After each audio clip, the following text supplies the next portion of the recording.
நீ தந்த அருமையான ஆராதனை வேலைக்காக நாங்கள் உமக்கு நன்றி செலுத்துகிறோம். உம்முடைய சன்னிதானத்திலே வந்து நாங்கள் உம்மை ஆராதிக்க பரிசுத்தமாக எங்களுடைய தேவைகளை சொல்லுவதற்கு நீ கொடுத்த வாய்ப்புக்காய் ஸ்தோத்திரம். இப்பொழுதும் ஆண்டவரே உம்முடைய ஜீவனுள்ள வார்த்தைகளின் வழியாக எங்களோடு பேசுவீராக. இயேசு கிறிஸ்துவின் மூலமாய் ஜெபிக்கிறோம் ஜீவனுள்ள நல்ல பிதாவே, ஆமென். நம் ஆண்டவர் இயேசு கிறிஸ்துவின் இணையற்ற நாமத்திலே உங்கள் யாவருக்கும் என்னுடைய அன்பான வாழ்த்துக்களை தெரிவித்துக் கொள்கிறேன். ஆண்டவர் தருகின்ற சமாதானமும் சந்தோஷமும் உங்கள் வாழ்க்கையிலே எப்பொழுதும் காணப்படுவதாக. அல்லேலூயா. அருமையான இந்த ஞாயிற்றுக்கிழமை ஆராதனையிலே நாங்கள் கலந்து கொள்ளவும் ஆண்டவருடைய வார்த்தைகளில் பகிர்ந்து கொள்ளவும் என்னை அழைத்த உங்களுடைய குருவானவர் ரெவரண்ட் தினகரன் இயேசுபாதம் ஐயா அவர்களுக்கு என்னுடைய நன்றிகளை நான் தெரிவித்துக் கொள்கிறேன். மட்டுமல்ல, இந்த சபையில் இருக்கின்ற பெரியவர்கள், மூப்பர்கள், பொறுப்பில் இருக்கின்றவர்கள் யாவருக்கும் என்னுடைய நன்றிகளை நான் தெரிவித்துக் கொள்கிறேன். எப்பொழுதுமே நாம் நிறைய பிரசங்கங்களை கேட்கிறோம். பொதுவாக 3 வகையான பிரசங்கங்கள் உண்டு. முதலாவது தலைப்பு பிரசங்கம். ஒரு தலைப்பை கொடுத்து அதிலே இருந்து பேசுகின்ற செய்திகள், அதிலே ஆலோசனைகள் இருக்கும். நாம் பின்பற்ற வேண்டிய ஆவிக்குரிய நடவடிக்கைகள் இருக்கும். தலைப்பு பிரசங்கம். 2வது பிரசங்கம் பார்த்தீங்கன்னா தாலாட்டு பிரசங்கம். கர்த்தர் உன்னை ஆசீர்வதிக்கிறார், நீ நினைச்சதெல்லாம் உனக்கு கொடுப்பாரு, நீ கோயிலுக்கு வந்தால் போதும், உன்னை அதிசயங்களை காண பண்ணுவேன், உன்னை முத்திரை மோதிரமாக வைப்பேன், இப்படி பிரசங்கம். 3வது பிரசங்கம் பார்த்தீங்கன்னா தட்டி கேட்கும் பிரசங்கம். வேதத்தினுடைய வசனங்களை சுட்டி காண்பித்து, இப்படி வாழ வேண்டிய நீங்கள் இப்படி வாழ்கிறீர்களே என்று சொல்லி தவறுகளை உணர்த்துகின்ற பிரசங்கம். தட்டி கேட்கின்ற அல்லது சுட்டி காண்பிக்கின்ற பிரசங்கம். பொதுவாக இந்த 3வது பிரசங்கம் இருக்கு பார்த்தீங்களா, தட்டி கேட்கின்ற பிரசங்கம். அதை கேட்கும் பொழுது சிலர் மனசில் நினைப்பாங்க, சே இந்த பிரசங்கம் அவனுக்கு தான் பண்ணுற பிரசங்கிய, இன்னைக்குன்னு பார்த்து அவன் கோயிலுக்கு வரலையே. அப்படி தாலாட்டு பிரசங்கம் பண்ணும் பொழுது, சே கர்த்தர் இன்னைக்கு எனக்காகத்தான் பேசினார். ஆண்டவர் ஆலயத்திலே நம்மோடு பேசுகின்ற பொழுது எந்த இறை செய்தியாக இருந்தாலும் அது எனக்குத்தான் பேசுகிறார் என்ற மனப்பான்மை நம்மளுக்கு இருக்க வேண்டும். தாலாட்டு பிரசங்கம் எனக்கு, தட்டி கேட்கிற பிரசங்கம் அடுத்தவருக்கு என்று சொல்லி நான் நினைக்கக்கூடாது. ஆண்டவர் எப்பொழுதுமே எல்லாரோடும் அவருடைய வார்த்தைகளின் வழியாய் பேசுகின்ற ஆண்டவர். அந்த சிந்தனையோடு இன்றைக்கு நாம் பிரசங்கத்தை கவனிக்கலாம். உடனே யோசிப்பாங்க, பிரசங்கர் இன்னைக்கு தாளாட்ட போறாரா, தட்டி கேட்க போறாரா, தட்டி கொடுக்க போறாரான்னு சொல்லி அது நீங்களே கண்டுபிடிக்கலாம். கிறிஸ்துவுக்குள் அன்பானவர்களே, இன்றைக்கு நாம் தியானிக்கும்படியாக நம்முடைய திருமண்டலம் கொடுத்திருக்கின்ற தலைப்பு உயிர்த்தெழுந்த ஆண்டவரின் திருக்கட்டளை. உயிர்த்தெழுந்ததற்கு பிறகு தொடர்ந்து உயிர்த்தெழுந்த சம்பவங்களை வைத்துதான் நாம் தியானித்துக் கொண்டு வருகின்றோம். 3வது ஞாயிறு. உயிர்த்தெழுந்ததற்கு பிறகு ஆண்டவர் எப்படிப்பட்ட மக்களை, யாரையெல்லாம் சந்தித்து என்ன செய்தார், என்ன வார்த்தைகளை சொன்னார் என்பதை குறித்து நாம் தியானித்துக் கொண்டிருக்கின்றோம். கிறிஸ்தவத்திலே மிக முக்கியமான அம்சம் என்ன என்று சொன்னால், இயேசு கிறிஸ்துவின் உயிர்த்தெழுதல். அந்த உயிர்த்தெழுதலின் சாட்சி அதுதான் முக்கியமானது. இன்றைக்கு உயிர்த்தெழுதலுக்கு சாட்சி என்று சொல்லுகின்ற பொழுது 4 காரியங்களை நாம் குறிப்பிடலாம். முதலாவது, திறந்த கல்லறை. இன்றைக்கும் நம் மத்தியிலே அது இருப்பதை நாம் அறிந்திருக்கின்றோம். அவர் இங்கே இல்லை, உயிர்த்தெழுந்து விட்டார். திறந்த கல்லறை. இரண்டாவது சாட்சி, திருமறை. லூக்கா 24ஆம் அதிகாரத்திலே எம்மாவூர் சீஷர்கள் குழப்பத்தோடு நடந்து கொண்டிருந்த பொழுது இயேசு கிறிஸ்து தாமே வந்து அவர்களை சந்தித்து வேத வாக்கியங்களை விவரித்து காண்பித்தார். வேத வாக்கியங்கள் தான் சாட்சி, ஆதாரம். அவர் நமக்கு வேத வாக்கியங்களை விளக்கி காண்பித்த பொழுது நம் இதயங்கள் கொழுந்து விட்டு எரியவில்லையா? அதான் சாட்சி. மூன்றாவது, திருவிருந்து. அதே அதிகாரத்திலே அவர்கள் வீட்டுக்கு அழைத்தவுடன் அவர்களோடு அவர் சாப்பிடும் பொழுது அப்பத்தை பிட்டு ஆசீர்வதித்து கொடுத்தார். கண்கள் திறக்கப்பட்டது. திருவிருந்து. எப்பொழுதெல்லாம் நான் திருவிருந்திலே கலந்து கொள்கின்றேனோ ஆண்டவருடைய பாடுகளை, எனக்காய் அவர் பட்ட பாடுகளை, சிந்தின இரத்தத்தை, பாவ மன்னிப்பை நினைவு கூறுகிறேன். எனக்காய் மரித்தார், எனக்காய் உயிர்த்தெழுந்தார். திறந்த கல்லறை, திருமறை, திருவிருந்து. நான்காவது சாட்சி, திருச்சபை. அப்போஸ்தலர் 1:8 நீங்களே சாட்சிகளாய் இருப்பீர்கள். இன்றைக்கு உலகம் உயிர்த்தெழுந்த ஆண்டவரை எப்படி கண்டுகொள்கின்றது? என் மூலமாக, உங்கள் மூலமாக. திருச்சபை சாட்சியாக இருக்கின்றது. என்னுடைய செயல்பாடுகளை பார்த்து, என்னுடைய நடவடிக்கைகளை பார்த்து, என்னுடைய கிரியைகளை பார்த்து உலகம் இயேசுவை அறிந்து கொள்ளுகின்றது. ஒரு மனிதர் இப்படியாய் சொல்லியிருந்தார், if you believe in Christ, you belong to Christ. When you belong to Christ, you must behave like Christ. நீங்கள் ஆண்டவருக்கு சொந்தமானவர்கள். நீங்கள் சொந்தமானவர்களாய் இருப்பதினாலே அவரை போல வாழ்வதற்கு அழைக்கப்பட்டிருக்கிறீர்கள். அன்பானவர்களே, உயிர்த்தெழுதலை குறித்து நாம் பல காரியங்களை தியானிக்க முடியும். நம்மளுடைய கிறிஸ்தவ வாழ்க்கையிலே உயிர்த்தெழுதலின் சம்பவம் தான் மிக முக்கியமானது. ஆண்டவர் அன்றைக்கு மாத்திரம் உயிர்த்தெழவில்லை, இப்பொழுதும் எனக்குள்ளதாய் அவர் உயிர்த்தெழுதலின் ஆண்டவராக, பரிசுத்த ஆவியானவராக செயல்பட்டு கொண்டிருக்கின்றார், என்னை நடத்தி கொண்டிருக்கின்றார். நாம் சுவிசேஷ பாடமாக வாசிக்க கேட்ட யோவான் 20ஆம் அதிகாரத்திலே 19 முதல் 23 வசனங்களை நாம் எடுத்து வைத்துக் கொள்ளுவோம். உயிர்த்தெழுந்த ஆண்டவர் செய்த 3 காரியங்களை இந்த சம்பவத்திலே இருந்து நான் காண்பிக்க விரும்புகிறேன்.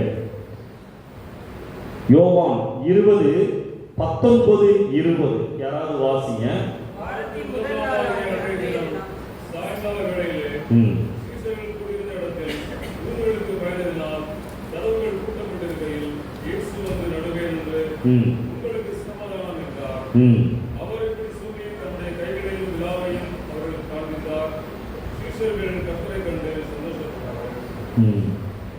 சந்தோஷப்பட்டார்கள். இந்த 2 வசனங்களிலே சீஷர்கள் ஒரு வீட்டிலே தங்கி இருக்கின்றார்கள், கூடியிருக்கின்றார்கள். உலக வரலாற்றிலேயே தலை சிறந்த நாள் இயேசு உயிர்த்தெழுந்த நாள், மகத்தான வெற்றியின் நாள் அது. ஆனால் சீஷர்கள் பயந்து கொண்டு இருந்தார்கள், ஒளிந்து கொண்டு இருந்தார்கள். யூதர்கள், யூத தலைவர்கள் இயேசுவின் சரீரத்தை காணவில்லை என்று கேள்விப்பட்டார்கள். சீஷர்கள் தான் கொண்டு போயிருப்பார்கள் என்று சொல்லி அவர்கள் கோபம் சீஷர்கள் மேல் இருந்தது. எனவே எங்களை தேடுவார்களே, சீஷர்களை தேடுவார்களே என்று சொல்லி, இனி இயேசுக்கு பிறகு அடுத்து நாம் தான் என்று சொல்லி அறைக்குள் பயத்தோடு அமர்ந்திருக்கிறார்கள். வெளியே ஒரு சின்ன சத்தம் கேட்டாலும், படிக்கல யாராவது ஏறி வந்தாலும், ஐயோ நம்மை தேடி வருகிறார்களோ அப்படிப்பட்ட பய உணர்வோடு இருக்கின்ற பொழுது இயேசு அங்கே வருகிறார். அல்லேலூயா. அன்பானவர்களே, நாம் எந்த சூழ்நிலையிலே இருந்தாலும், எப்படிப்பட்ட பயமான காரியங்களை நினைத்துக் கொண்டு இருந்தாலும் இயேசு எனக்குள்ளதாய் வர முடியும். அல்லேலூயா. இயேசு உள்ளே வந்து உங்களுக்கு சமாதானம் சாதாரணமாய் சொல்லுகிறார். யூதர்களுடைய வழக்கமான வாழ்த்து ஷாலோம், சமாதானம் உண்டாவதாக. நம்ம காலையில் ஒருத்தர் பார்த்தா குட் மார்னிங் சொல்றோம் இல்லையா, அதை போன்ற வார்த்தையை ஆண்டவர் சொல்லுகிறார். நான் வந்துட்டேன், எப்படி இருக்கீங்க, குட் மார்னிங் அப்படி சொல்வதை போல இயேசு அவர்களை சந்திக்கிறார். பயந்து கொண்டிருக்கிறார்கள். இந்த நேரத்திலும் நான் உங்களை கைவிடவில்லை, நீங்க தான் என்னை கைவிட்டுட்டீங்க, நான் உங்களை கைவிடவில்லை. வந்து அவர்களோடு பேச ஆரம்பிக்கின்றார், சந்தோஷப்படுத்துகின்றார். உயிர்த்தெழுந்த ஆண்டவர் முதலாவது செய்த காரியம் என்ன? பயங்களை நீக்குகிறார். அல்லேலூயா. வாழ்க்கையிலே நான் எப்படிப்பட்ட நிலைமையிலே இருந்தாலும் என்னுடைய தெய்வம் உயிர்த்தெழுந்த ஆண்டவர் என்னோடு இருக்கின்றார். எப்பயுமே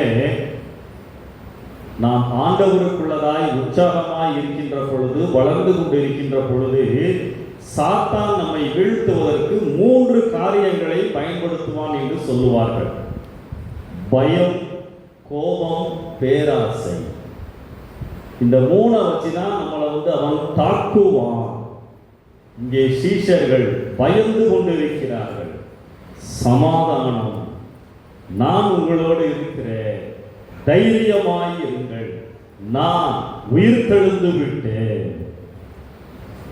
மார்ட்டின் லூத்தர் ஒரு தடவை, அவர்தான் சீர்திருத்த திருச்சபையை உருவாக்கினவர். கத்தோலிக்க மதத்திலே இருந்த தவறான உபதேசங்களை எல்லாம் எதிர்த்து வந்து மறுமலர்ச்சி இயக்கத்தை ஆரம்பித்தவர். நிறைய எதிர்ப்புகள் அவருக்கு இருந்தன. ஒரு தடவை அவர் இங்கிலாந்து தேசத்திலே கொஞ்ச நாள் இருந்த பொழுது தன்னுடைய அறையிலே ஏதோ ஒரு குழப்பத்தோடு பயத்தோடு அமர்ந்திருப்பதை அவருடைய மனைவி கண்டு கொண்டார்கள். இவர் ஏதோ ஒரு பிரச்சனையில் இருக்கிறாரு, என்ன செய்யலாம்? அவர் உட்கார்ந்து இருக்கும் பொழுது திடீரென்று அவர்களுக்கு முன்பதாக கருப்பு உடை அணிந்து கொண்டு வந்து நின்றார்கள். இங்கிலாந்து தேசத்துல அந்த உடை அணிந்தால் யாரோ இறந்துட்டாங்கன்னு அர்த்தம். அப்போ மார்ட்டின் லூத்தர் மனைவியை பார்த்து கேட்கிறாரு, ஏன் இந்த உடையை போட்டிருக்க? யார் இறந்து விட்டார்? இயேசு இறந்து விட்டார். இயேசு இறந்துட்டாரா? நான் விளாடுறியா?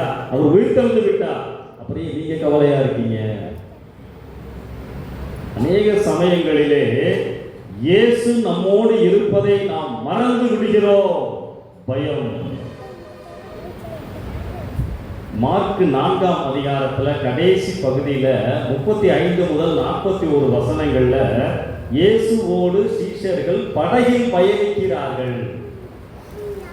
இயேசு கிறிஸ்து களைப்பா தூங்கிட்டு இருக்காரு. சீஷர்கள்லாம் முழிச்சிருக்கிறாங்க. திடீர்னு பலத்த சுழல் காற்று தூக்கி அடிக்குது படக. பயம். ஐயரே, நாங்கள் மடிந்து போகிறது உமக்கு கவலை இல்லையா? ஆண்டவர் எந்திரிச்சு என்ன கேட்கிறாரு? நல்ல வேலை என்னை எழுப்புனீங்கப்பா. அப்படியா கேட்டாரு? இல்ல. ஏன் பயப்பட்டீர்கள்? உங்கள் விசுவாசம் எங்கே? ஆண்டவர் என்ன சொல்றாரு? நான் இருக்கும் பொழுது உங்களுக்கு ஏன் பயம்? அல்லேலூயா. என் வாழ்க்கை படகிலே இயேசு என்னோடு இருக்கும் பொழுது நான் கலங்க வேண்டிய அவசியம் இல்லை. அதே அதிகாரத்தில் 20ஆம் வசனத்துல பாத்தீங்கன்னா, அவர்கள் சந்தோஷப்பட்டார்கள். பயம் சந்தோஷமாய் மாறுகிறது, கலக்கம் களிப்பாய் மாறுகிறது. உயிர்த்தெழுந்த ஆண்டவரின் அற்புதம் வல்லமை என்ன? என் பயங்களை ஆண்டவர் சந்தோஷமாய் மாற்றுவார். எத்தனை பேருடைய வாழ்க்கையிலே இயேசு பயணிக்கிறார்? அதான் கேள்வி. பயங்களை நீக்குகிறார். 2வது காரியம், அதே 20ஆம் அதிகாரத்துல 21, 22 வாசி. இயேசு மறுபடியும் அவர்களை நோக்கி, உங்களுக்கு சமாதானம் உண்டாவதாக. பிதா என்னை அனுப்பினது போல நானும் உங்களை அனுப்புகிறேன் என்று சொல்லி அவர்கள் மேல் ஊதி பரிசுத்த ஆவியை பெற்றுக்கொள்ளுங்கள். எவர்களுடைய பாவங்களை மன்னிக்கிறீர்களோ அவைகள். இல்ல போதுமா? 21, 22. Very good. இங்கே அனுப்புகிறார். இயேசு பிதாவானவர் என்னை அனுப்பினதைப் போல நான் உங்களை அனுப்புகிறேன். உடனே மனசுல யோசிச்சிருப்பாங்க, பேதுரு மாதிரி ஆட்கள் நம்மளை அனுப்புறாரா? நம்ம இப்பயே பயந்து போய் உட்காந்துருக்கோம், நம்ம போய் என்ன பண்ண போறோம்? பேதுரு கொஞ்சம் ஆழமாகவே யோசிச்சிருப்பாரு. நம்ம ஏற்கனவே சிக்கல் மறுதளிச்சாச்சு, நான் என்னத்தை செய்ய போறேன்? தொடர்ந்து என்ன செய்றார் ஆண்டவர்? அவர்கள் மேல் ஊதி. அல்லேலூயா. உயிர்த்தெழுந்த ஆண்டவர் இரண்டாவதாக நமக்குள் செய்கின்ற காரியம் என்ன? பயங்களை நீக்குகிறார், பலப்படுத்துகிறார். அல்லேலூயா. ஆண்டவர் நமக்கு பொறுப்புகளை கொடுக்கும் பொழுது அதை செய்து முடிப்பதற்கு தேவையான ஆற்றலையும் கொடுக்கிறார். அல்லேலூயா. அனௌன்ஸ்மெண்ட்ல ஐயா சொன்னாங்க, இந்த பிபிஎஸ் பற்றி சொன்னாங்க, நிறைய பேர் உதவி செய்யறதா சொன்னாங்க, இன்னும் சில தேவையும் சொன்னாங்க. ஒருவேளை சிலர் பயந்து கொண்டு இருக்கலாம். முன் வாங்க, ஆண்டவருக்காய் நான் செய்வதற்காய் தீர்மானிக்கின்ற பொழுது ஆண்டவர் என்னை பலப்படுத்துவார். இங்கே ஆண்டவர், நான் உங்களை அனுப்புறேன், அதற்கு முன்பதாய் உங்களை ஆயத்தப்படுத்துகிறேன். அவர்கள் மேல் ஊதுகிறார். இன்றைக்கு நமக்கு தேவை என்ன? பாவத்தோடு எதிர்த்து நிற்பதற்கு, பரிசுத்தமாய் வாழ்வதற்கு ஆவியானவருடைய பலன். பழைய ஏற்பாட்டில் 2 சம்பவங்களை காமிக்கிறேன், வாசிங்க. ஆதியாகமம் 2:7.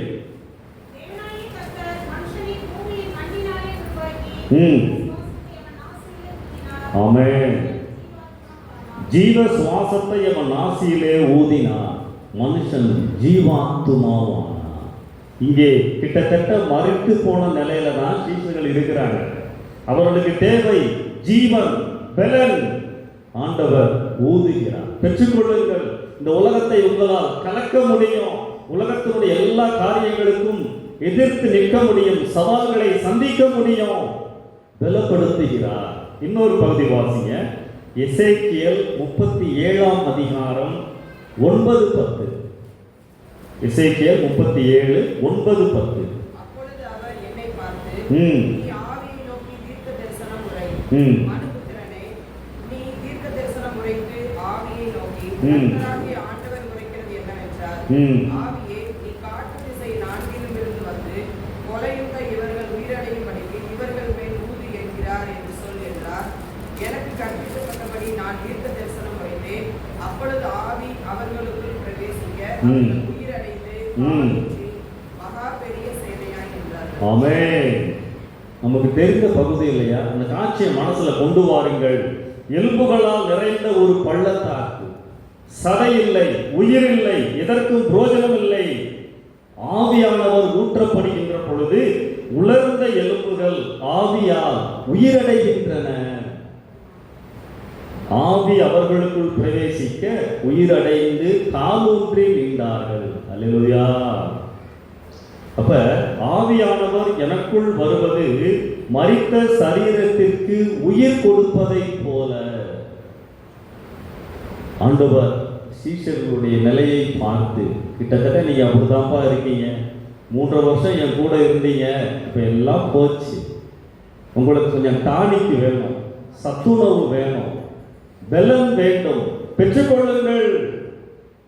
அன்பானவர்களே, ஆண்டவரை நான் சொந்த இரட்சகராக ஏற்றுக்கொள்ளுகின்ற பொழுது ஆவியானவரை பெற்றிருப்பது உண்மைதான். ஆனால் ஒவ்வொரு நாளும் ஆவியானவரால் நிரப்பப்பட வேண்டும். காலைதோறும் ஆண்டவரே, உங்களுடைய புதிய கிருபை, புதிய பலன், புதிய வல்லமையினால் என்னை நிரப்பும் ஆண்டவரே. ஏன் காலைதோறும் நான் காத்திருக்க வேண்டும்? அன்றைக்குரிய பலனை பெற்றுக் கொள்வதற்கு. உங்களுக்கு ஒரு கேள்வியை கேட்டு பாருங்க. தினமும் காலையிலே ஆண்டவரோடு எவ்வளவு நேரம் செலவழிக்கிறேன்? நிறைய எனக்கு வேலை இருக்கும், நிறைய ப்ரோக்ராம் இருக்கும், பல இடங்களுக்கு செல்ல வேண்டியது இருக்கும், பொறுப்புகளை முடிக்க வேண்டியது இருக்கும், பயணம் செய்ய வேண்டியது இருக்கும். இவைகளின் மத்தியில் ஆண்டவரே காலையிலே என்னை பலப்படுத்தி விடும், பரிசுத்த ஆவியினால் நிரப்பிவிடும். மார்க் 1:35 அவர் அதிகாலையில் இருட்டோடே எழுந்து வனாந்திரமான ஒரு இடத்திற்கு போய் அங்கே முடிங்க. ஆமென். காலை தோறும் ஆண்டவரே எனக்கு தேவை, ஆண்டவரே உம்மோடு நான் இருக்க வேண்டும். நீங்க இந்த மார்க் 1 முழுசும் வாசி பார்த்தீங்கன்னா ஆண்டவர் அந்த நேரத்திலே நிறைய வேலைகள், பயங்கர பிஸியா இருப்பாரு. பேதுரு வீட்டில் இருப்பாரு, நிறைய பேர் வருவாங்க, சொசமாக்குவாரு. நாள் முழுவதும் சாயந்தரம் வரைக்கும், நைட்டு வரைக்கும் ஊழியம். களைத்து போயிருப்பார்ல, மாம்சத்திலே வந்த தெய்வம். ஆனா வேதம் என்ன சொல்லுது பாத்தீங்களா? அதிகாலையில் இருட்டோடே. நிறைய வாலிபர்கள்லாம் இருக்கீங்க, அதிகாலை இருட்டெல்லாம் பார்த்துருக்கீங்களா? சில பேருக்கு அதிகாலை எத்தனை மணின்னு கேட்கணும். 5 மணியா, 6 மணியா, 7 மணியா, 8 மணியா? ஆண்டவரே இந்த நாளை நான் சந்திப்பதற்கு, இந்த நாளிலே எனக்கு முன்பதாய் வைத்திருக்கின்ற சவால்களை சந்திப்பதற்கு உம்முடைய பலன் எனக்கு தேவை ஆண்டவரே. அதை எத்தனை பேர் உணர்ந்திருக்கிறோம்? பலப்படுத்தும் ஆண்டவர். I should go. ஆண்டவரே என்னை நிரப்பும். வெறுமையாய் பாத்திரமாக அவர் முன்பதாய் என்னை தாழ்த்துகின்ற பொழுது அவர் என்னை நிரப்புகின்ற தெய்வம். எத்தனை பேருக்கு இந்த அனுபவம் உண்டு? காலை நேரங்கள் முக்கியமானவைகள். ஜார்ஜ் அப்படின்னு சொல்லி ஒரு தம்பி இருந்தான். 5வது 6வது படிக்கும் பொழுதே அவனை ஹாஸ்டல்ல சேர்த்து விட்டுருந்தாங்க. அந்த ஹாஸ்டல்ல ஒரு பெரிய கண்ணாடி இருந்துச்சு, முகம் பார்க்கிற கண்ணாடி. அப்பயே அவன் ஆண்டவரை ஏற்றுக்கொண்டவன், ஒழுங்கா பைபிள்லாம் வாசிப்பான். டெய்லி பைபிள் வாசிக்கணும் அப்படின்றதற்காக, அதை மறந்து விடக்கூடாது என்பதற்காக அவன் ஒரு காரியம் பண்ணானா. அங்க இருக்கிற கண்ணாடியில கீழே ஒரு ஓரத்துல no Bible no breakfast, no Bible no breakfast எழுதி வைத்தான். வேதம் வாசிக்காமல் காலை உணவு இல்லை. தன்னுடைய நினைவூட்டுதலுக்காய் எழுதி வைத்த வாசகம். அந்த அளவுக்கு அவன் முக்கியத்துவம் கொடுத்தான். வேதத்தை வாசிப்பேன், பலப்படுவேன். ஆபரேஷன் மொபைலைசேஷன், ஓஎம் ஊழியம், மிகப்பெரிய ஊழியம். 143 நாடுகளில் அது உண்டு. 1962 வருஷம் இந்தியாவுக்கு வந்துச்சு. இன்னமும் ஊழியம் செய்யறாங்க. அந்த ஊழியத்தின் ஸ்தாபகர் ஜார்ஜ் வெர்வர், இந்த சிறுவர். அல்லேலூயா. ஆண்டவர் பொறுப்புகளை கொடுக்கும் பொழுது நான் ஆண்டவரிடத்திலே செல்ல வேண்டும். ஆண்டவரே என்னை பலப்படுத்தும், என்மேல் ஊதும் ஆண்டவரே, பலப்படுத்தும் ஆண்டவர். அன்பானவர்களே, காலை நேரத்தை ஒரு நாள் கூட மிஸ் பண்ணாதீங்க. அதிகாலை நேரத்தை விடாதீங்க. பிடிச்சுக்கிங்க ஆண்டவரை. ஆண்டவரே இன்றைக்கு நான் ஓட வேண்டும். என்னை இயக்கும் ஆண்டவரே. நான் 2 காரியங்களை பகிர்ந்து கொண்டேன். பயங்களை நீக்குகிறார், பலப்படுத்துகிறார். 3வது காரியம் 23ஆம் வசனம் வாசிங்க.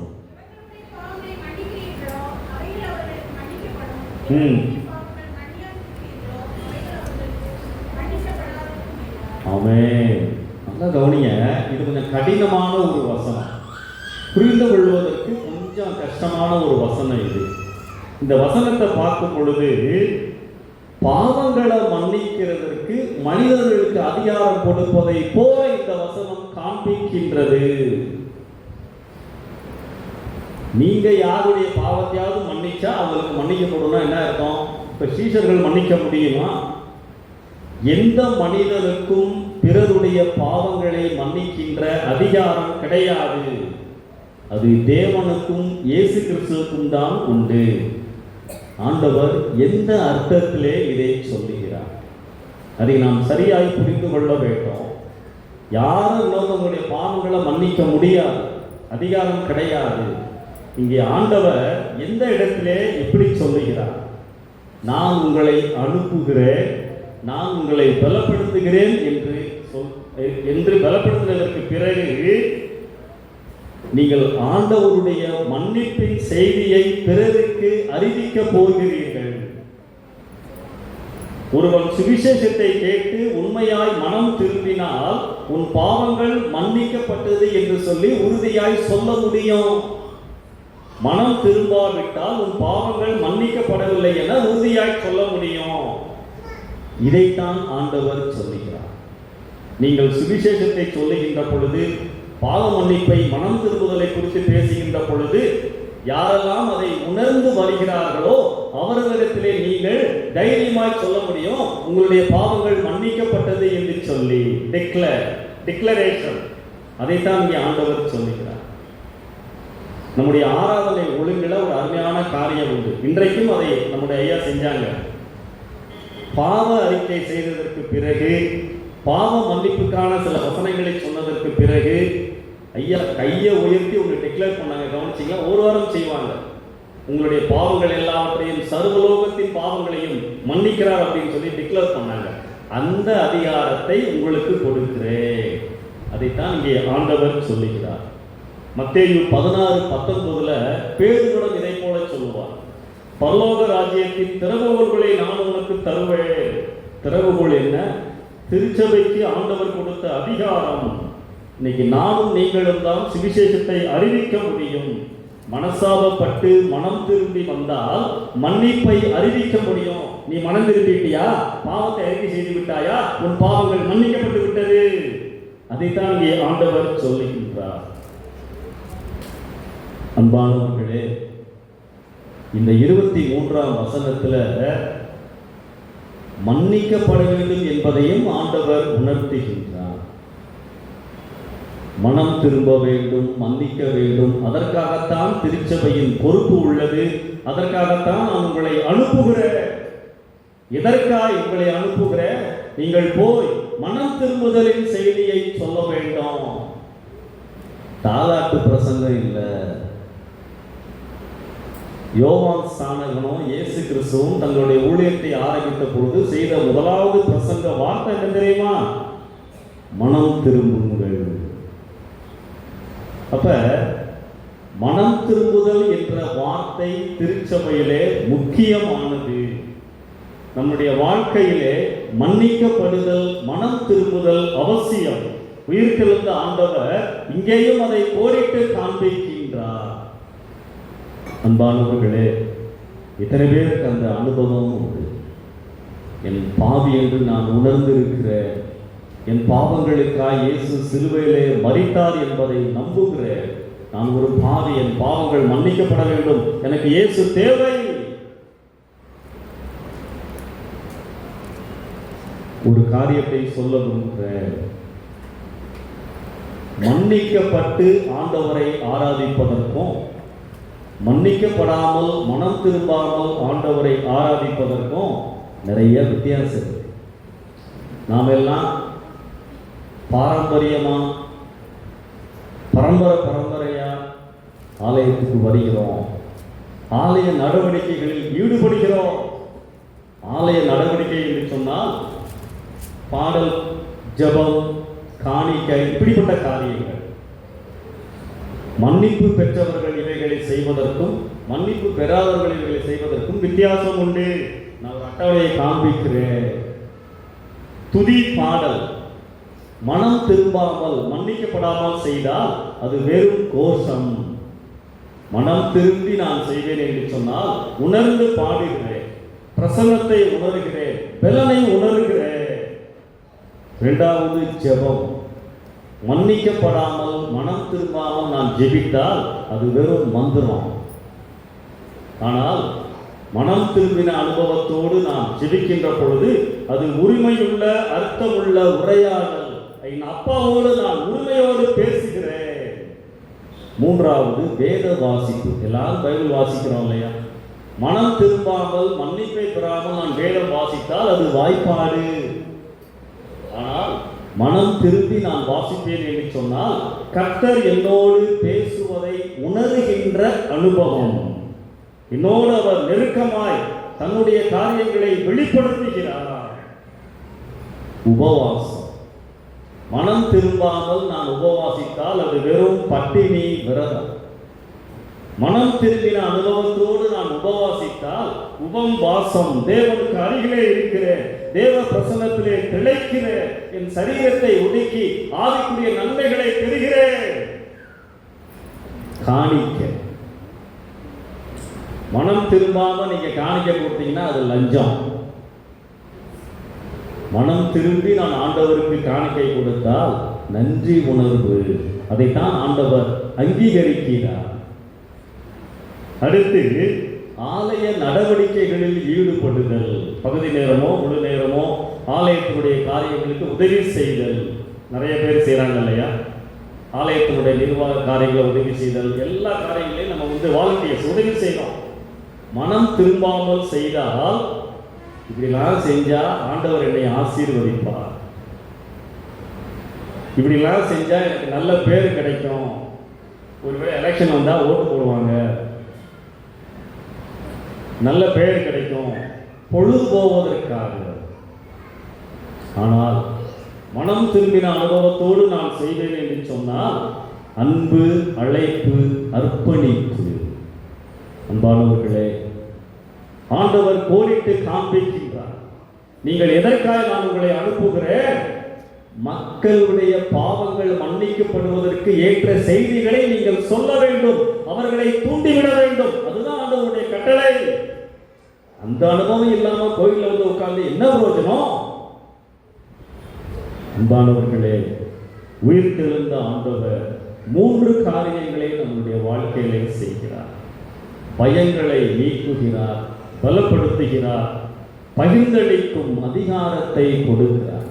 இன்னைக்கு நான் சுவிசேஷத்தை சபைதான் சொல்ல வேண்டும், மன்னிப்பின் அனுபவத்தை பெற்றவர்கள் தான் சொல்ல வேண்டும்.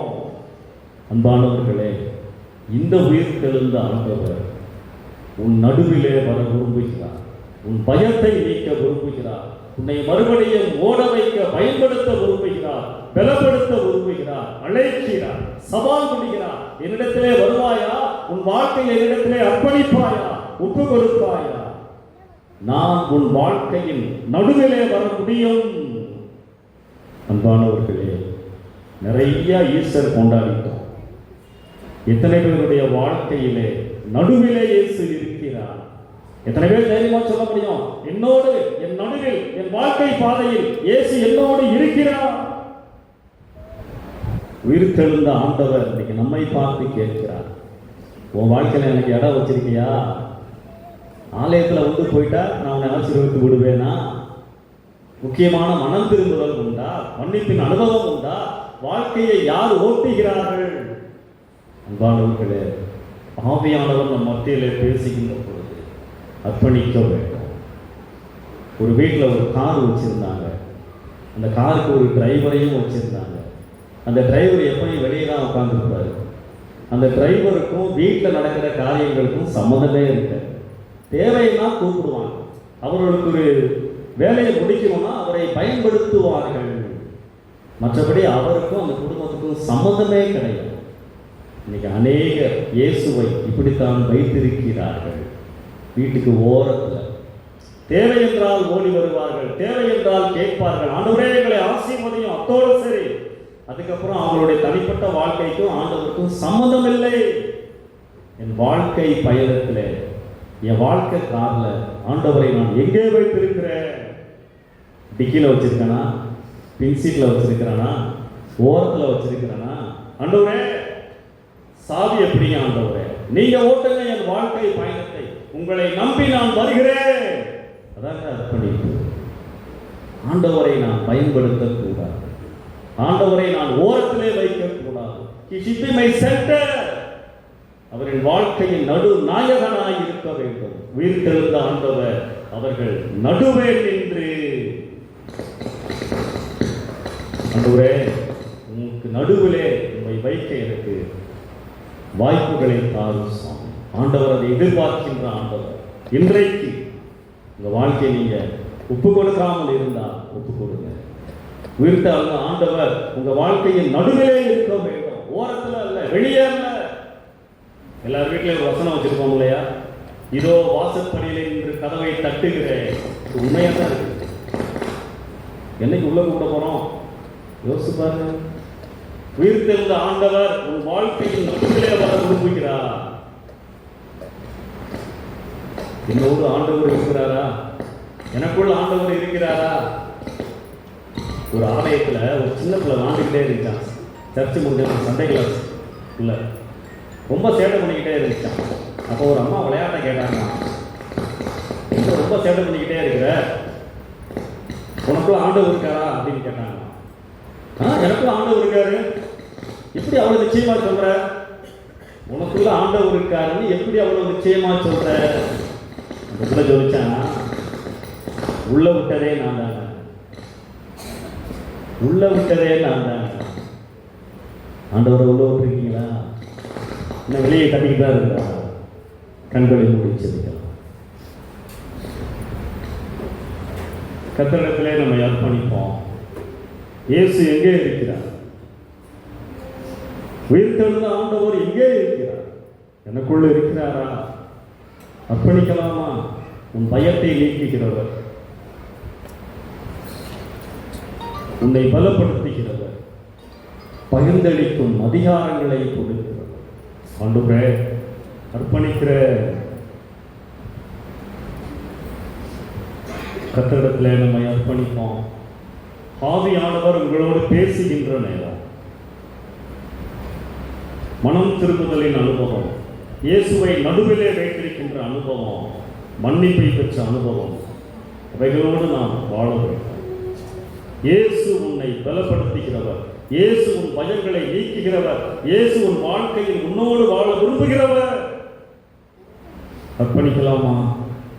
எங்களை அதிகமாக நேசிக்கிற நல்ல ஆண்டவர், ஜீவனுள்ள உங்களுடைய வார்த்தைகளுக்காக நன்றி செலுத்துகிறோம். உயிர்த்தெழுந்த ஆண்டவராக எங்கள் மத்தியிலே இருப்பதற்காக ஸ்தோத்திரம். பரிசுத்த ஆவியானவர் வழியாக எங்கள் உணர்த்தின சத்தியங்களுக்காக ஸ்தோத்திரம். பாவமன்னிப்பு நிச்சயத்தோடு வாழ உதவிச்சு, உம்முடைய பிரசன்னத்தோடு வாழ உதவிச்சு, உம்மோடு வாழ உதவிச்சு. வார்த்தைகளை கேட்ட அறியான பிள்ளைகளை ஆசீர்வதி பலப்படுத்த இயேசு கிறிஸ்துவின் மூலமாய் ஜெபிக்கிறோம் ஜீவனுள்ள நல்ல பிதாவே, ஆமென். அன்பானவர்களே, ஒரே ஒரு காரியத்தை சொல்ல விரும்புகிறேன். அநேகருக்கு தெரியும், என்னுடைய ஊழியத்திலே வாழ்வில் வார்த்தை என்று சொல்லி நான் ஒரு ஆவிக்குரிய பத்திரிகையை வெளியிடுகிறேன். என்னுடைய ஊழியத்தினுடைய தரிசனம் ஆரோக்கியமான உபதேசங்களை அனுப்புவது. அப்படிப்பட்ட செய்திகளை கொடுக்கிறேன். இந்த பத்திரிகையிலும் அப்படிப்பட்ட செய்திகள் உண்டு. எது தவறான உபதேசங்கள், எவைகளை நாம் பின்பற்ற வேண்டும், மிஷனரி சிந்தனைகள், வேதாகம போட்டிகள், கவிதைகள் இதிலே உண்டு. நானும் என்னுடைய மனைவியும் இதற்கு எழுதுகிறோம். 2 மாதத்திற்கு ஒரு முறை நான் இதை அனுப்புகிறேன். இங்கேயும் சிலருக்கு நான் அதை அனுப்புகிறேன். சில பிரதிகள் கொண்டு வந்திருக்கிறேன். வாசிக்க விருப்பம் உள்ளவர்கள் எங்களிடத்திலே இலவசமாய் நீங்கள் பெற்றுக்கொள்ளலாம். அது மட்டுமல்ல, ஒவ்வொரு வியாழக்கிழமையும் இரவு 9 முதல் 10 மணி வரைக்கும் ஜூம் ஆப் வழியாக ஆன்லைன் பைபிள் ஸ்டடி நடத்துகிறேன். கடந்த 3 வருஷமாய் நான் நடத்துகிறேன். வாய்ப்புள்ளவர்கள் அதில் நீங்கள் கலந்து கொள்ளலாம். அதை குறித்த விவரங்களும் இந்த பத்திரிகையிலே உண்டு. நன்றி.